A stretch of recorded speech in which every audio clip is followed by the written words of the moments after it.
want to negotiate and to receive the payment which was actually received by the government.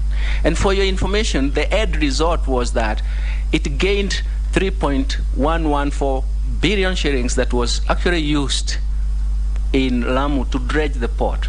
The idea in government then was that such recovery from corruption proceeds should be used in fixed investments that would give Kenyans perpetual benefits, and that is how it was allocated there.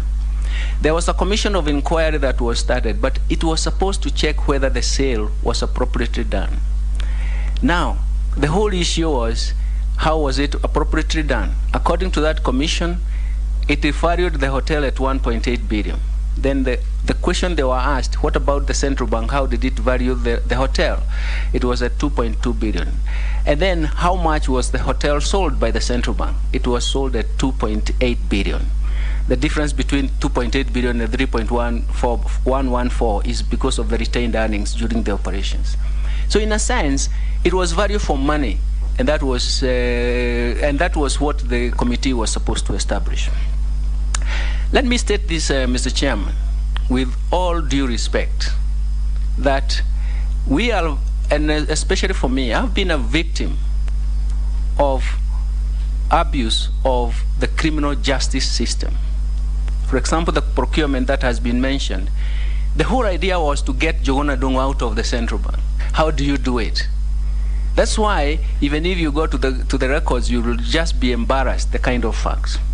Now, the biggest problem I have, Bwana Ichung'wa and the others who have asked the question, is that the National Human Rights Commission, the Kenya National Human Rights Commission, and the Transparency International should be coming to our aid as victims of abuse of the criminal justice system.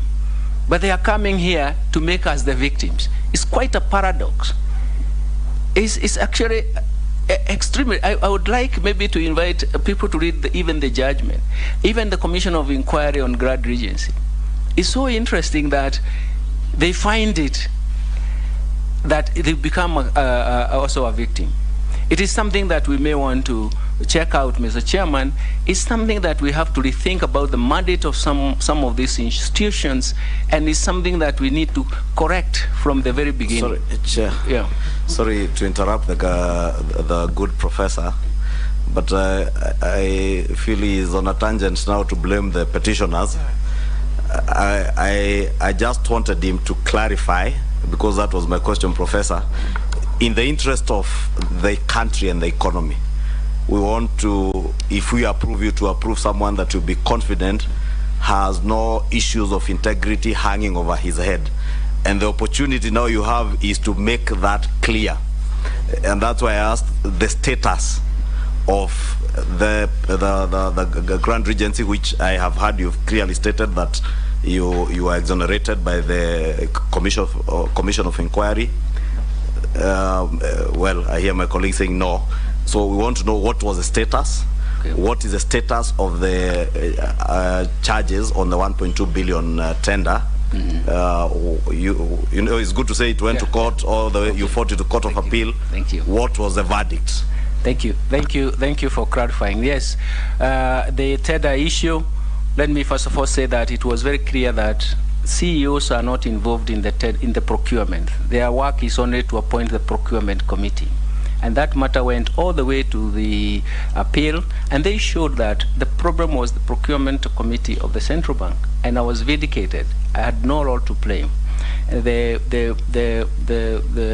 Grand Regency, again, is an issue. I have shown that the government position was that the proceeds would be invested, and they were really invested in that case.